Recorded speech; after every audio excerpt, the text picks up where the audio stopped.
So welcome everybody. My name, as I'm sure many of you know, is Lori Kelly.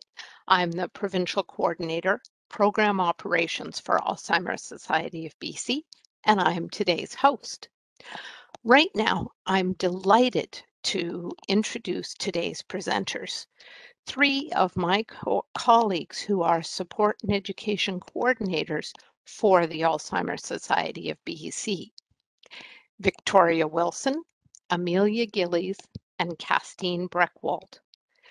Victoria has over 10 years of experience in the community here in BC and Ontario.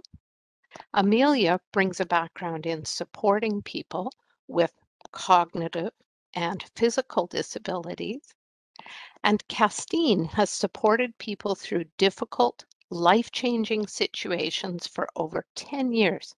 Welcome to all of you. Okay, so today's session is a little different than our usual Wednesday webinar. It's an opportunity for us to address some of the questions that we frequently receive from care partners about supporting someone living with dementia. So I want to point out that as such, today we're primarily directing our answers to care partners. Here's our first question. Do I tell someone with dementia that they have dementia? That is, do I talk about their diagnosis? This is one of the most common questions we get, and it's not nearly as simple a question as it may seem. In talking and answering that question, I'm going to also ask our panel, what are some of the things to consider when talking about a dementia diagnosis? Who wants to start with that? I can go ahead and get started with this, Lori. Thank you so much for introducing it and welcome to everyone here. Just like Lori mentioned, it takes a village to have different strategies and different responses. So does it have for us to present here today. So thank you everyone for being in participation. And I just want to acknowledge before we get started, something you've probably, if you've attended webinars, heard often from us is that, of course, we want to address as many different outcomes and strategies as we can in different scenarios that you may encounter, but what works for one person may not work for another person. And sometimes even what one person's experience is may be different from their own experience the next day. So often it's hard for us to talk in absolutes because there can be so many different things that are changing. And so with that being said, one thing I want to mention before we launch into, do I tell someone with dementia that they have dementia, or things to consider around a diagnosis, is that there may be people on here today who are living with memory concerns who have not received an official diagnosis. There may be care partners on here who aren't sure how to approach getting a diagnosis with the person that they're supporting, or there may be people who have long since received a diagnosis and are well advanced into their journey. So this question may look a little bit different for everyone depending upon your experience and where you are in this journey. But I think it's worthwhile to mention that we're often asked about the diagnostic process. And for some people, it can be quite a long journey and it's not straightforward. You may go to your family doctor or GP. You could then be referred on to a specialist. There may be many diagnostic tests that need to take place in order to determine a diagnosis. And people may not have access to all of these resources. And so sometimes it can be quite lengthy. So you may be an individual living with dementia on the call here or having memory concerns and not feel that the concerns that you're having are as great as other people are seeing them and may not want to go to a doctor to discuss them quite yet.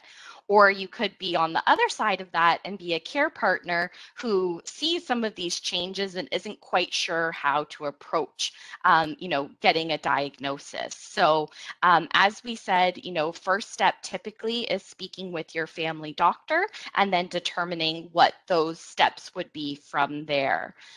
Again, sometimes we hear from people going through this process that it can feel a little bit silly, some of the questions or, some of the tests that need to take place. But absolutely, it's an important process to go through, because oftentimes with the diagnosis, many people experience different emotions. They may experience grief, they may experience numbness, shock, relief, anger, disbelief.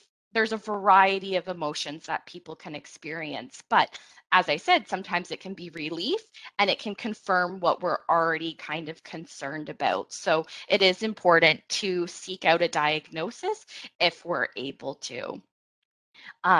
As I mentioned, there's a variety of hard emotions that we might be experiencing when we're seeking out a diagnosis. And so it's so important when we're kind of considering, should I or should I not, that there are many things that will help with hopefully help with receiving a diagnosis.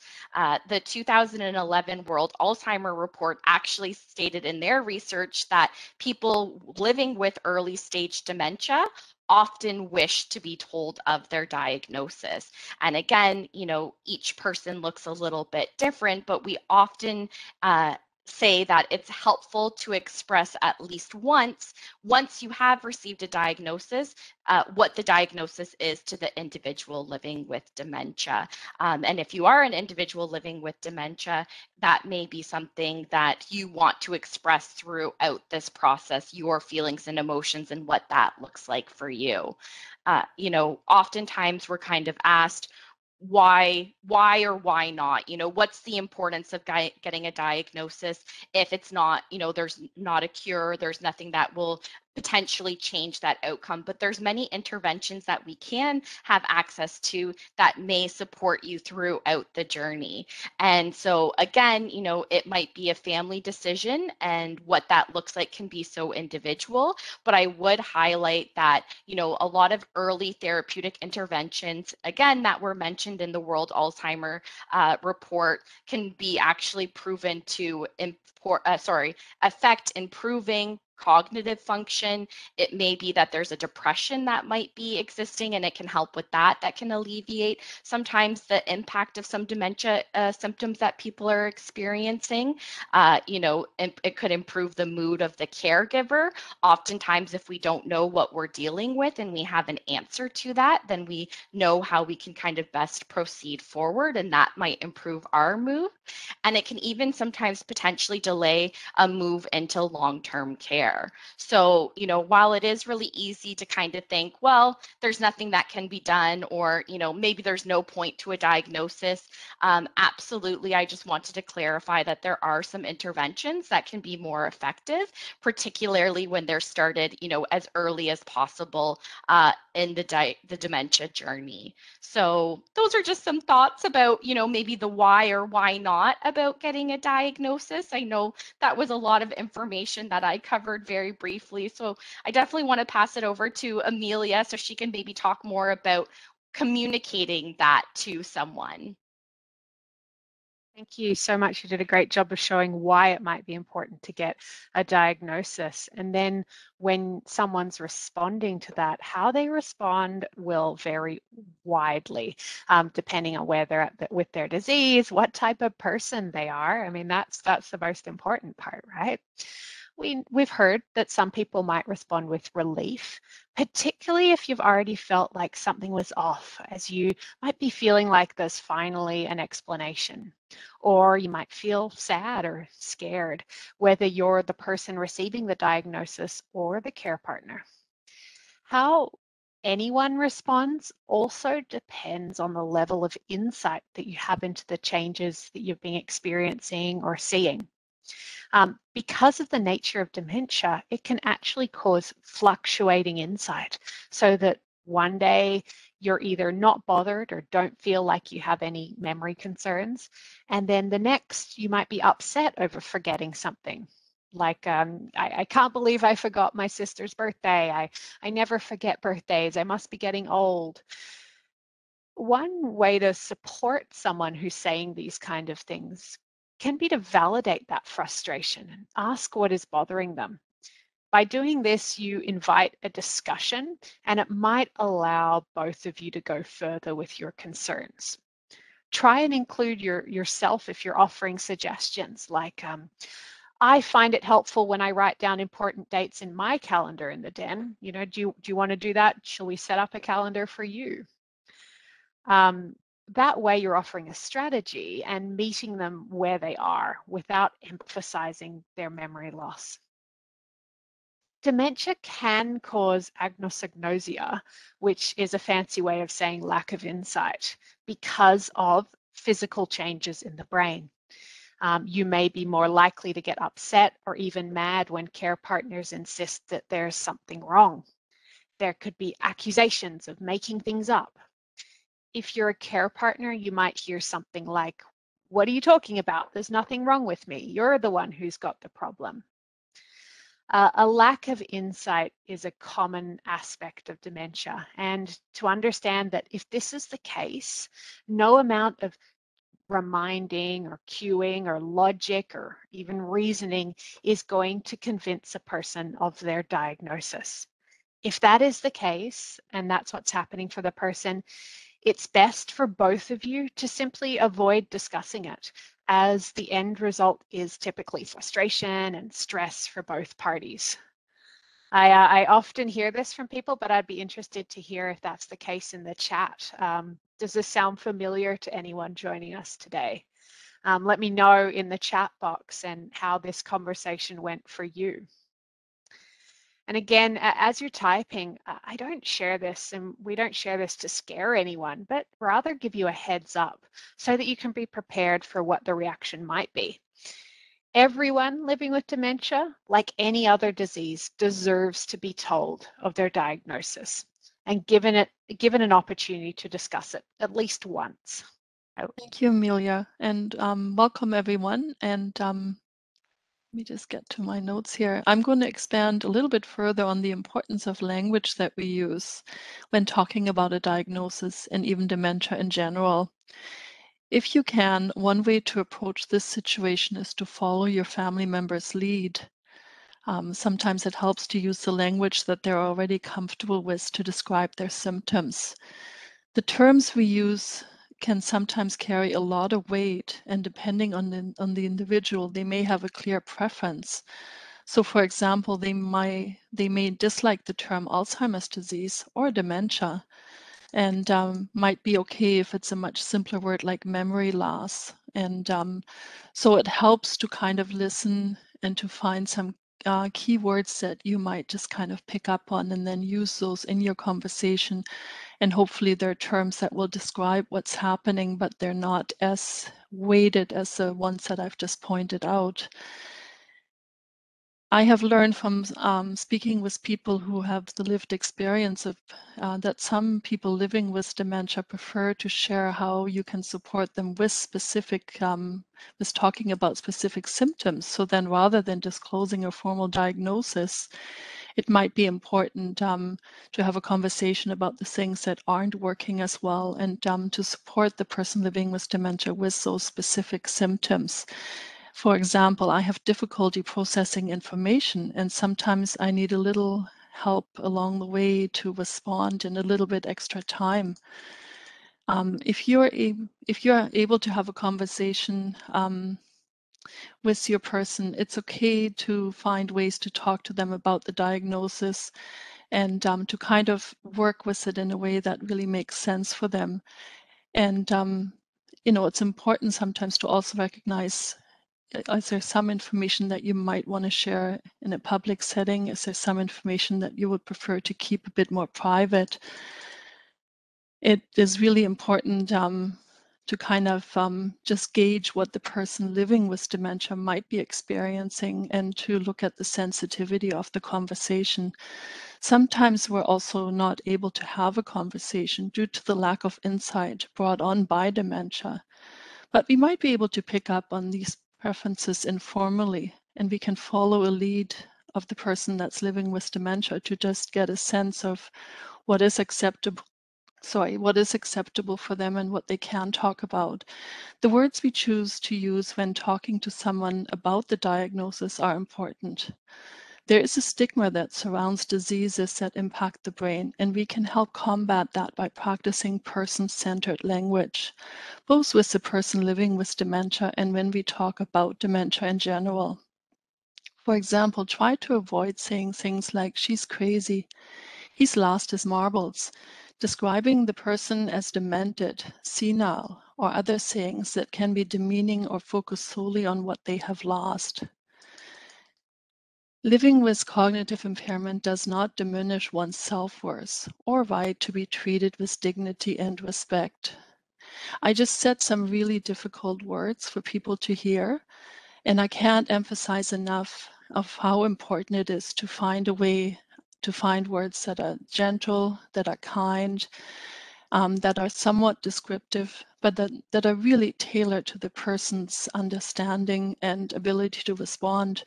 And I would encourage you to maybe talk with your family members, to maybe think about how your person with dementia would have approached the problem in the past, and to find a way that works, because conversations are very unique to everyone involved. And it's important to look at those particular words that you might be choosing. And oftentimes when we're having a moment where we're feeling uncertain, or when things do become difficult, we might revert back to some simple terms that we know describe the situation, but they might not be as sensitive.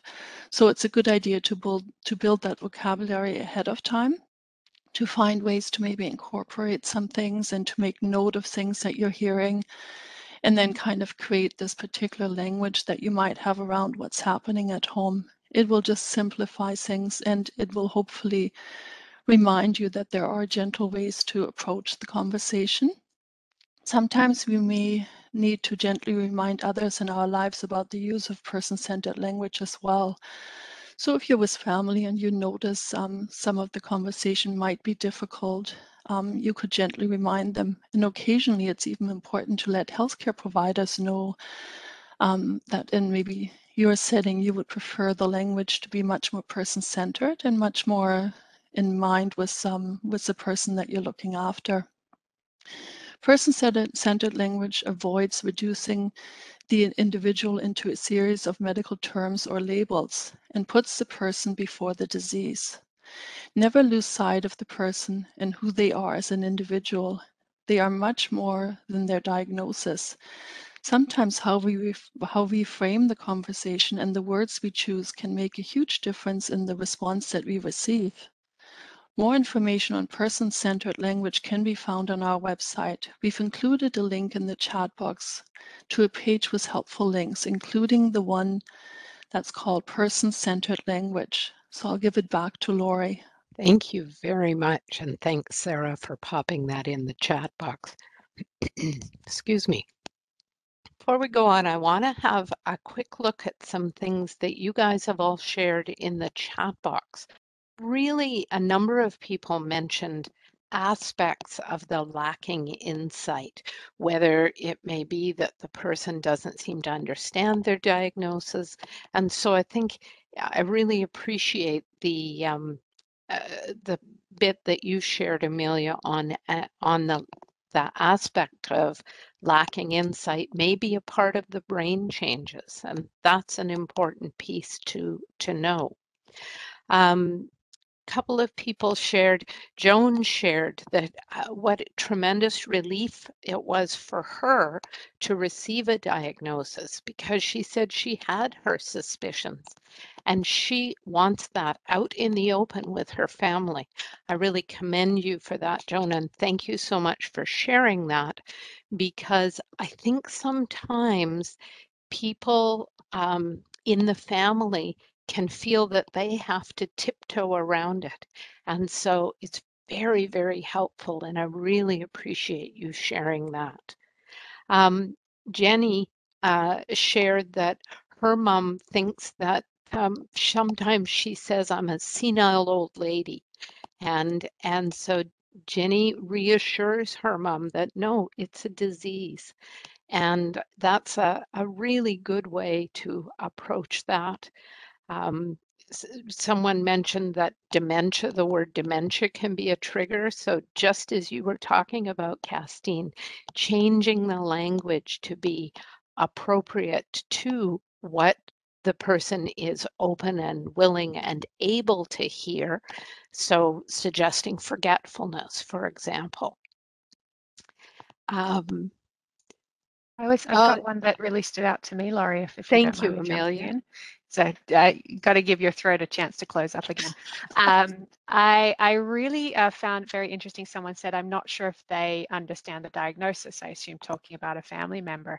And the diagnosis might be something that they have knowledge of one day and maybe not the next day. It might be something that they understand at the beginning of their disease, but later on it becomes less important or less something that needs to be discussed, because it is unlike many other diseases, right? Because we're dealing with a disease that gets worse over time, we can't expect someone to always remember that they have Alzheimer's disease. It might be moving from Alzheimer's disease to, oh yeah, some days I'm a little bit foggy, to later on think, oh no, there's nothing wrong with me. And that's okay. That's a normal part of the disease, and it's our job to kind of meet them where they're at. Nice. Thank you very much, Amelia.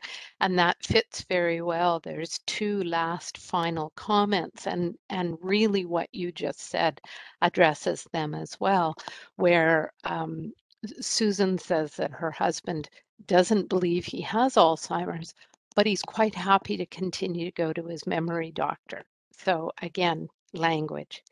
And somebody else points out that in 2015, the gentleman, her partner, mentioned that he had Alzheimer's, or had Alzheimer's, and he is continuing to score well on the mini mental exams or whatever tests are being given. And she is wondering, should she continue to ask him? And generally, you're working with your doctor.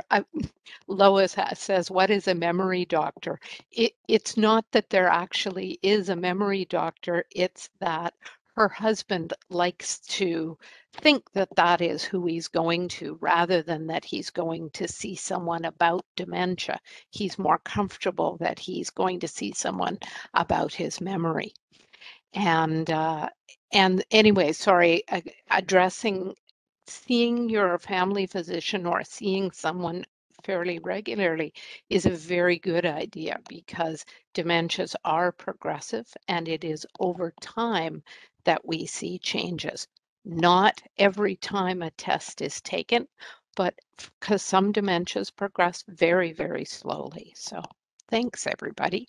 I'm going to move on to our next question. How do I help a person living with dementia to de-escalate their anxiety? And I'm going to ask Castine to start us off this time. Thanks, Lori. And that's a difficult question. I think anxiety brings up something for everyone. So I'd like everyone to maybe just think about how it feels when you are anxious.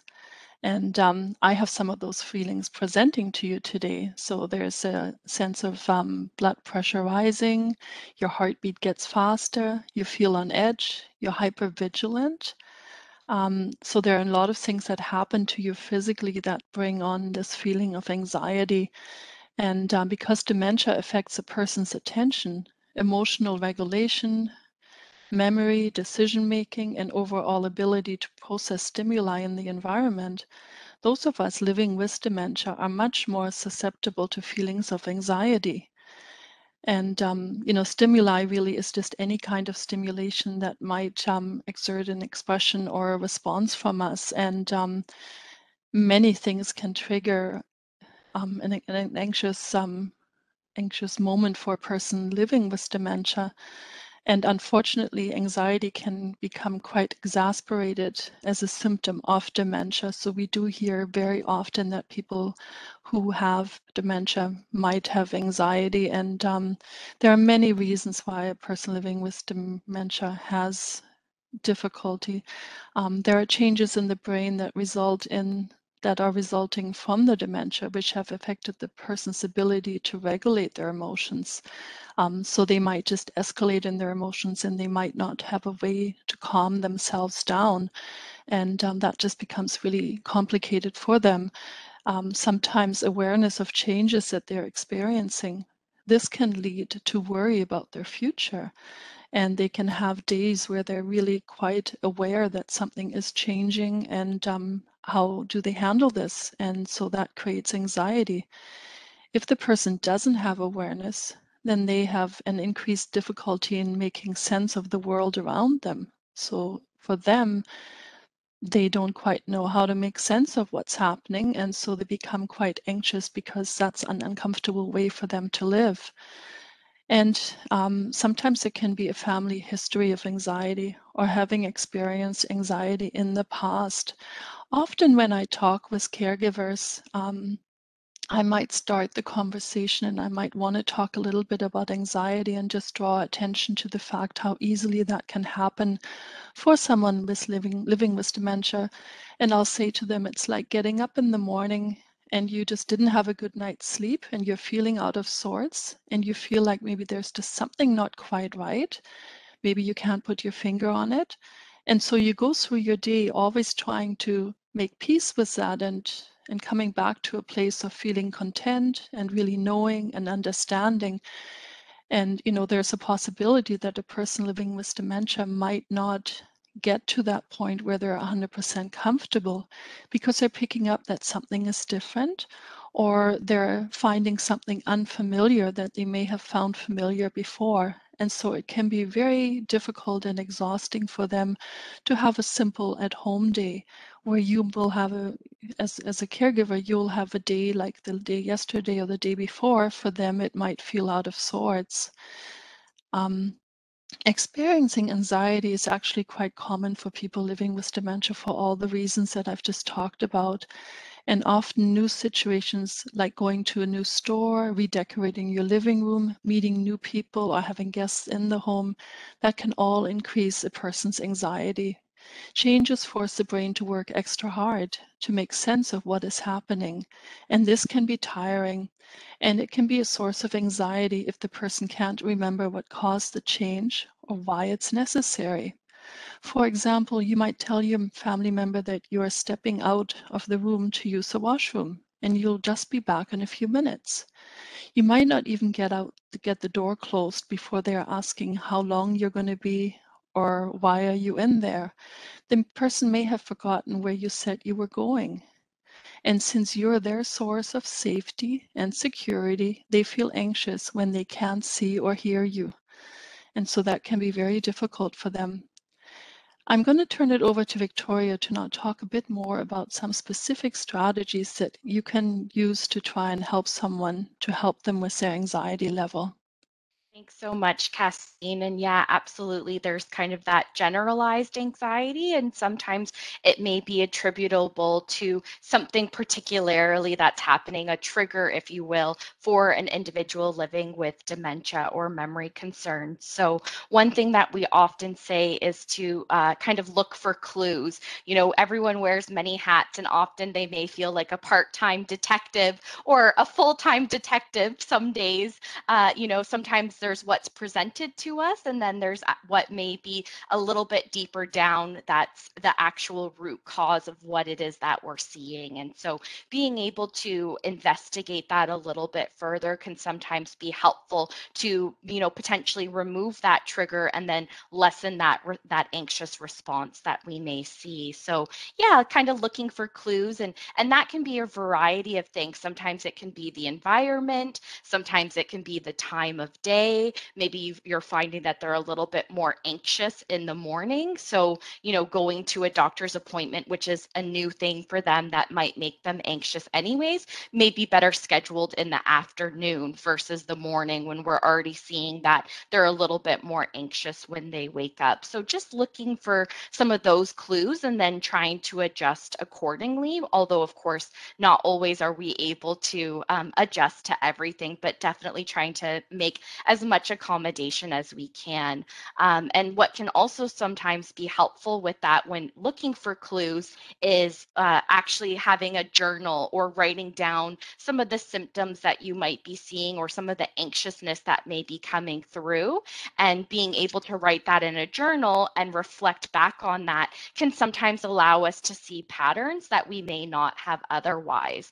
And that can be helpful for not only a care partner, but also for those individuals living with dementia that have insight that can actually be sometimes helpful for them as well. I have a gentleman in one of my early stage support groups, and he actually has a system for a calendar where he'll put, a black mark on a day where maybe he wasn't feeling as well or was really experiencing some symptoms, and he looks for patterns through that. And then that can help him to feel he has a little bit of control over what he is experiencing, and be able to interpret that information to help support him and his care partner as well. So that might not be an option for everyone, but definitely for those that it is, it's something that may be helpful to consider.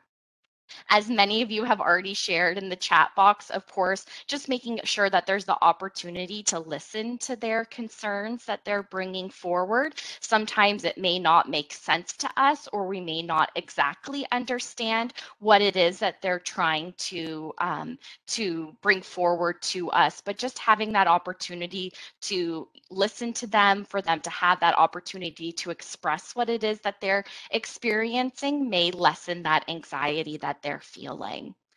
Again, as many of you shared, it's offering a lot of reassurance. And I know that it takes patience, and sometimes it can be quite frustrating if maybe this is the fourth or fifth time we've addressed the same concern or the same situation.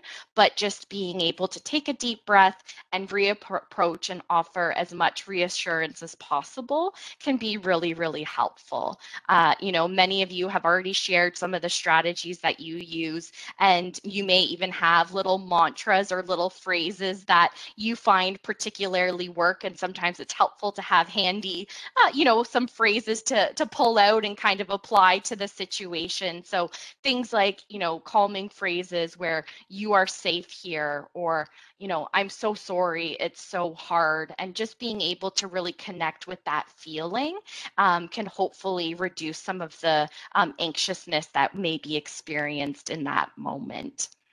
We talk about control and having that lack of control. So as much as possible, being a little bit proactive and trying to maintain that routine and schedule can be so important. With a regular routine, that person may feel that they have some control over their day, or they may not know exactly what to expect, but there's a familiar pattern to the day. And that can really help sometimes to reduce that anxiousness we feel when we have that feeling of, something that's coming up, or we're meant to be somewhere, but we just don't quite know what that is. That can sometimes elevate that anxiousness that people are experiencing.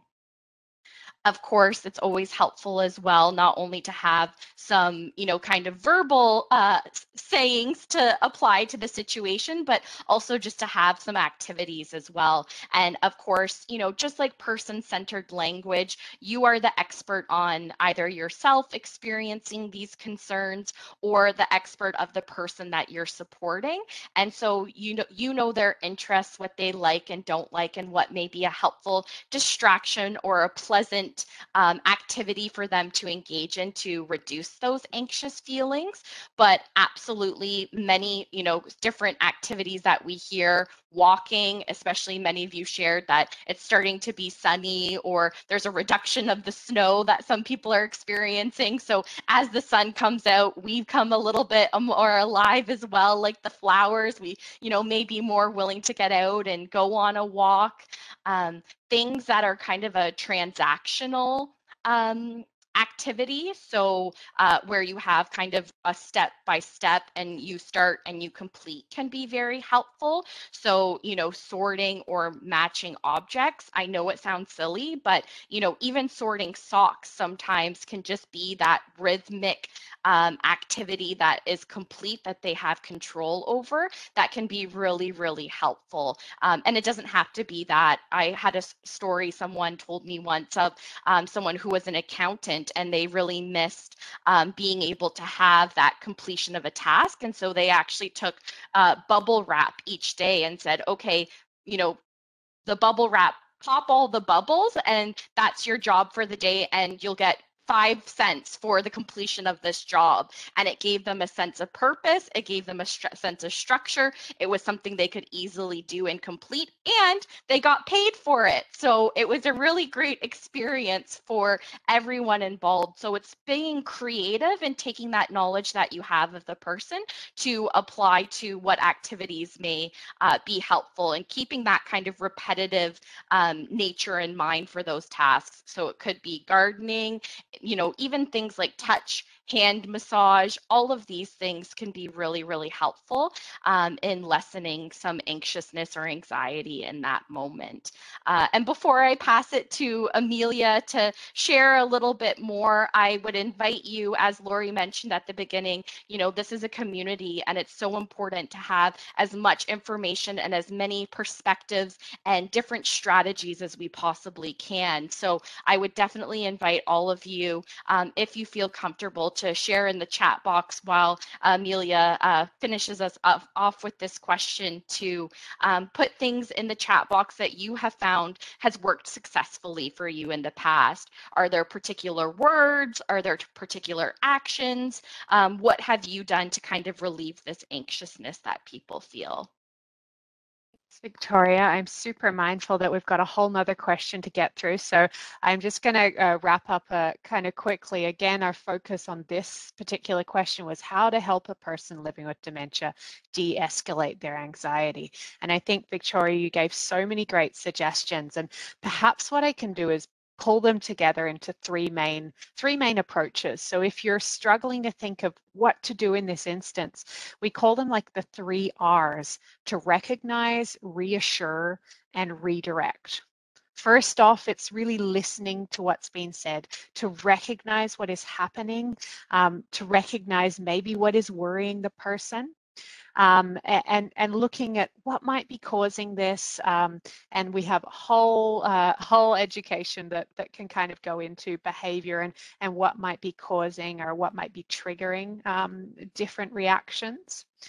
But once you've been recognizing, it's really important to not just jump straight to, oh, let's do an activity, let's redirect, because we're all human beings. We need to be reassured, using some of those calming phrases that Victoria mentioned, helping validate the concerns, because even if it doesn't appear real to you, or if the worry doesn't seem significant to you, it clearly is to the person. So it's really important to recognize and then reassure what is going on. You know, I'll be right here with you, or, you know, I can see that this is really concerning to you, or don't worry, you're safe, or we're going to figure this out together. You know, a few deep breaths. I think Castine kind of mentioned right at the beginning, that heart rate going up. Taking the deep breaths yourself, people will naturally match your breath, even if, you know, their mind is going a million miles a minute trying to make sense of what is going on. If you're just taking in some deep, slow breaths, that will help the person eventually match your breathing as well. So once you've reassured the person, then it's kind of going into redirecting, and that's where you get to be really creative as to how you make that segue. Oh, you know, just you know, I can tell you're really worried. You know what made me feel better the other day when I was worried is we went out for a walk. Let's come back and deal with the, you know, the bank trying to send you notices, which may or may not be happening. Let's deal with that after a walk, because I've just got to go out and post a letter in the mailbox first. Can you come with me and do that? So you're reassuring and then you're redirecting. And Victoria gave so many great suggestions, so I'm not going to jump into that. And I can see the chat box is going through. Laurie, what are we seeing there? Joan, again, thank you, especially for you from the living with dementia yourself perspective. Someone, a care partner, was asking, how do I help over the phone? And Joan said that when she loses her keys, her daughter has a very calm tone of voice and says to Joan, take a few deep breaths with me. Just close your eyes and take a few deep breaths. And then Joan went on to say that her daughter helps her with that over the phone. So really, really appreciate that. A couple of people have shared about, again, just those repetitive activities. So things like folding laundry. What somebody shared that her husband has come up on his own with the idea of sorting screws. I know my dad used to love to sort screws, and she didn't recognize that that could be part of his process for dealing with anxiety. But I want to change gears just a little bit. And another common question we get asked is, how do I get a case manager and what do they do? Thanks, Lori. Yes, first of all, a case manager is the person assigned to manage your case when you reach out to the home and community care office in your community. This is to access publicly subsidized services provided through the health authority. For private services, you can contact the company directly, and there are no limits to private services. So please note, you can use subsidized services together with some private services. So if you have certain needs that are not being met or require additional support than what is being offered publicly. So really the case manager is the person that looks after managing everything pertaining to the home and community support team. And I also just want to note that some regions might use a different term. It might look slightly different, but it's most important to recognize what the case manager does do. And like I'm saying, they look after everything that pertains to your case with the health authority, and they will conduct an assessment for services with you and your person living with dementia. And your relationship will always be with the case manager. It'll be very important. I would encourage you to reach out to them, to get to know them, to note down their name when they come to the house. And really, they're sort of the key person that will be there to provide services. And the home support team does provide numerous in-home support services. They also look out after the adult day program. They look after respite. And they are also instrumental when there's a plan formulated to move someone into long-term care. And so everything is looked after by the case manager. And yeah, I would encourage you to really make a point of getting to know them. Maybe write out a list of questions and really be open to the idea to get to know this person and to make them sort of your go-to when you have questions that are pertaining to the healthcare system. And with that, I'm going to pass it over to Victoria. Thanks so much, Castine. As all of you have probably been able to tell, I get so passionate and can be a little bit long-winded. So I'm going to try to keep this concise and consistent because I know Amelia, poor Amelia coming after me, has lots of great information to share. So I don't want to cut into her time. But as Castine said, the process for accessing home and community care is that you can call, anyone can call directly to the community care office in their community. So it could be yourself, it could be a family, a friend, whomever. And typically when you call, you will have to leave a voicemail, but then someone will get back to you and discuss your needs, and then they'll schedule an in-home assessment if one is required. A healthcare provider, a family doctor, whomever can also make a referral. So that is certainly one way to access it. But as I said, you can also independently call yourself.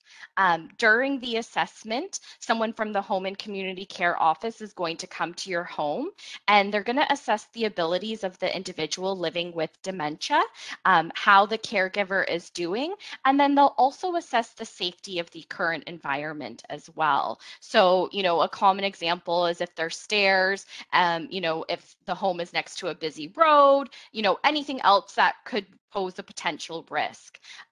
So it's very important during this assessment that if the interviewer asks the person living with dementia a question or asks them to complete a task, that we allow that person to respond or to do that task. I know that that can feel very uncomfortable for everyone involved sometimes, but it's actually typically part of the assessment, and it gives the interviewer a chance to see what the person living with dementia can or cannot do. And sometimes it can be a little bit of a surprise to some of us as well if we're not living in the home.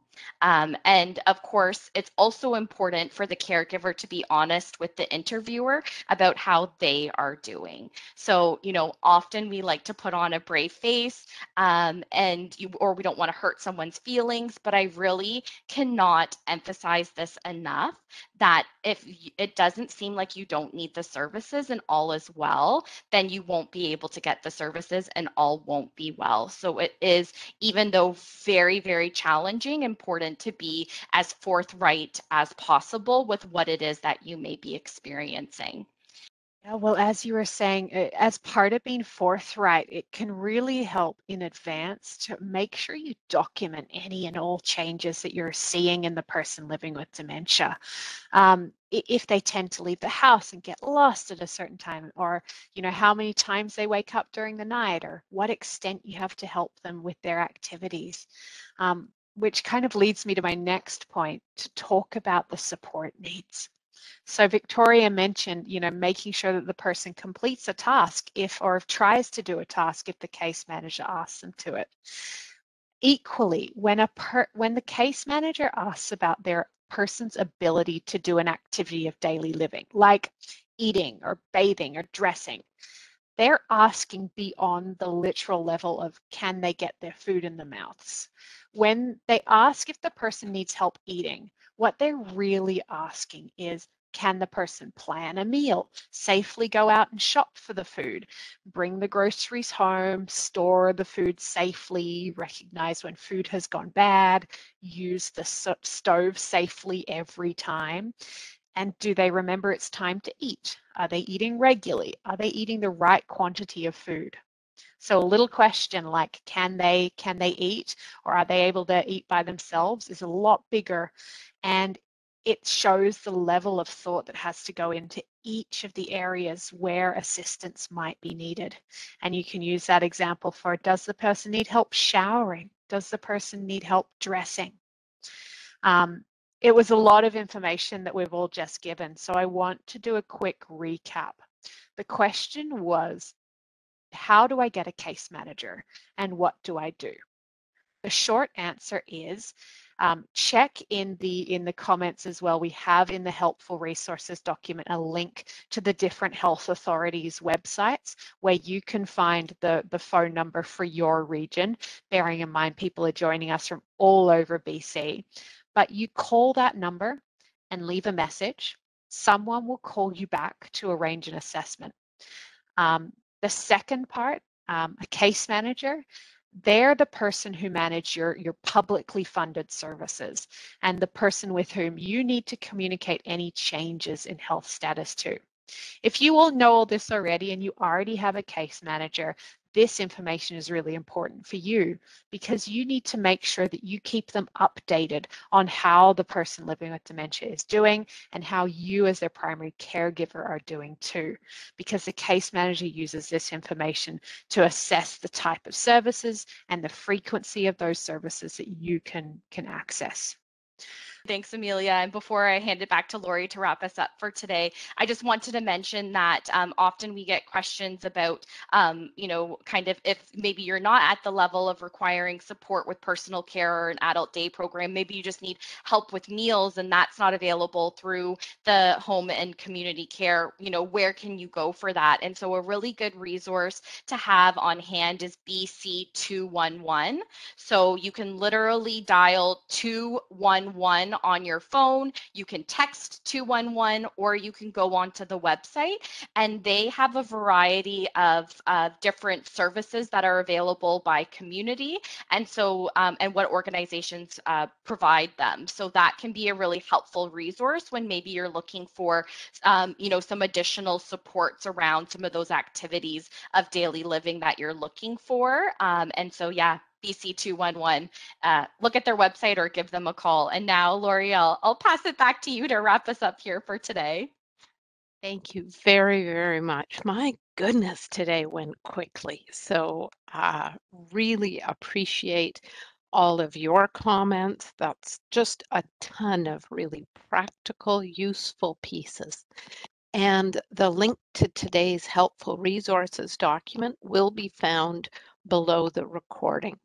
If any of you have questions, concerns about anything we've talked about, want to explore a solution or just talk over a situation about dementia, please, that's what our First Link Dementia Helpline is there for.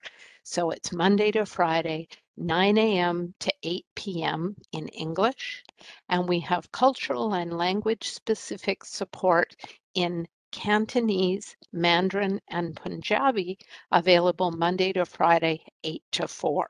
And most importantly, be gentle on yourself and feel free to reach out to us to help. Thank you, everyone, so much for your participation and your attention today. Have a good rest of your day. Bye.